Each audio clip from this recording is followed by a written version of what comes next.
मित्र और एक संत। एक बार 3 मित्र भंडारे में भोजन कर रहे थे।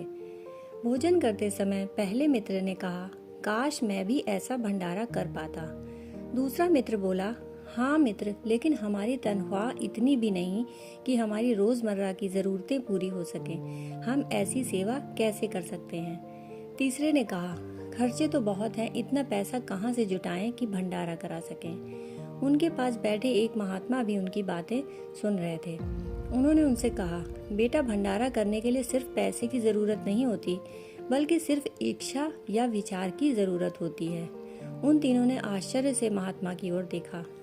महात्मा ने उनके उत्सुक चेहरे को देखा और हंसते हुए बोले, क्या हुआ? भंडारा करने के कई तरीके हैं। प्रतिदिन 5 से 10 ग्राम आटा लो और इसे चींटियों के खाने के स्थान पर रख दो। आप देखोगे कि कई चींटियां और मकड़ियां इसे खुशी से खा लेंगी। चावल और दाल के कुछ दाने लो और उन्हें अपनी छत पर बिखेर दो। वहां पानी से भरा एक कटोरा रख दो।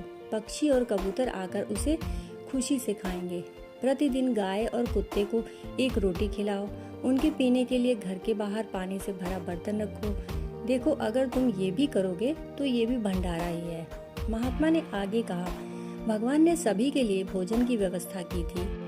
आप और मैं यहाँ बैठकर इस भोजन का आनंद ले रहे हैं। ऐसा इसलिए क्योंकि भगवान ने इस अनाज पर हमारा नाम लिखा है। बेटा, तुम जानवरों के लिए भोजन उपलब्ध करा सकते हो, उसके लिए आप जो भी व्यवस्था करोगे वह भी ईश्वर की इच्छा से ही होगी। यह सुनकर तीनों मित्रों के चेहरे पर एक सुखद मुस्कान आ गई और उन्हें भंडारा करने का सही तरीका मिल गया।